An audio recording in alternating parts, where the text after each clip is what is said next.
في حدا على الأرض هناك ما حدا من أجل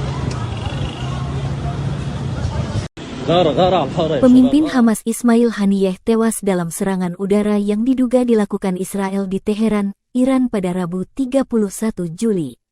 Kematian dia memicu spekulasi tingkat keamanan di Iran mengingat Haniyeh adalah tamu asing dan bos Hamas. Kelompok ini disebut-sebut sebagai proksi Iran yang melawan Israel. Insiden serangan juga terjadi tak lama usai Iran melantik presiden terpilih yang menjadi simbol pemerintahan baru. Serangan terhadap Iran hingga menyebabkan sang tamu tewas mengancam peran negara itu sebagai kekuatan regional karena tak bisa menjamin keselamatan sekutu saat berkunjung. Lalu, apakah kematian Haniyeh adalah bentuk kebobolan Iran dari segi keamanan dan intelijen? Pengamat hubungan internasional dari Universitas Indonesia Yon Mahmuti mengatakan dalam insiden ini Iran kebobolan. Ini tentu memalukan ya dari pihak Iran sendiri karena tokoh, tamu undangan mereka dibunuh di wilayah Iran yang bisa saja menunjukkan kebobolan, baik dari sisi intelijen, kata Yon dikutip CNN Kamis 1 Agustus. Haniyeh tewas dalam serangan rudal di kediamannya. Dari berbagai sumber, lokasi itu disebut state guest atau tempat untuk tamu kenegaraan. Hamas menuding Israel sebagai dalang pembunuhan itu. Namun, dalam pidato resminya, Netanyahu tak mengonfirmasi maupun membantah tuduhan tersebut. Selain masalah intelijen, Yon juga menyoroti tingkat keamanan Iran, yang berkaitan dengan militer dalam hal ini Korps Garda Revolusi Iran atau IRGC.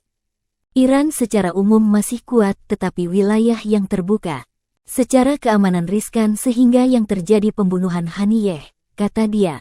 Yon lantas membandingkan keberadaan Haniyeh saat di Qatar atau China.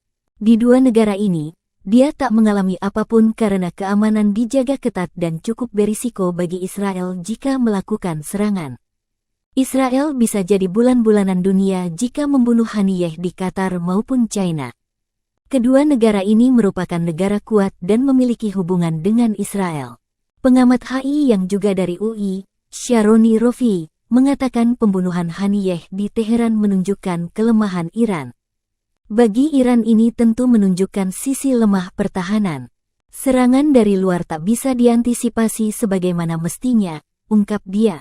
Iran hingga kini belum memberikan keterangan atau kronologi pembunuhan Haniyeh. Mereka hanya menyebut penyelidikan terus dilakukan. Jika betul Iran kebobolan maka insiden ini akan mempermalukan IRGC sekaligus kredibilitas negara tersebut sebagai salah satu kekuatan di Timur Tengah. Israel sementara itu terus melancarkan serangan keluar wilayah selain Gaza. Khusus soal serangan di Iran, Sharoni memandang dugaan gempuran Israel merupakan kombinasi operasi intelijen dan militer. Sejauh ini, Israel berhasil menyasar tokoh-tokoh kunci dari para musuhnya.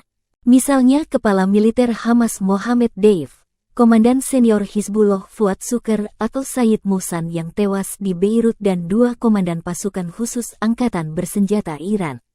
Di pekan terakhir bulan Juli, pasukan Israel juga menggempur pangkalan militer Houthi di Pelabuhan Hudaidah. Tribun X menghadirkan lokal menjadi Indonesia.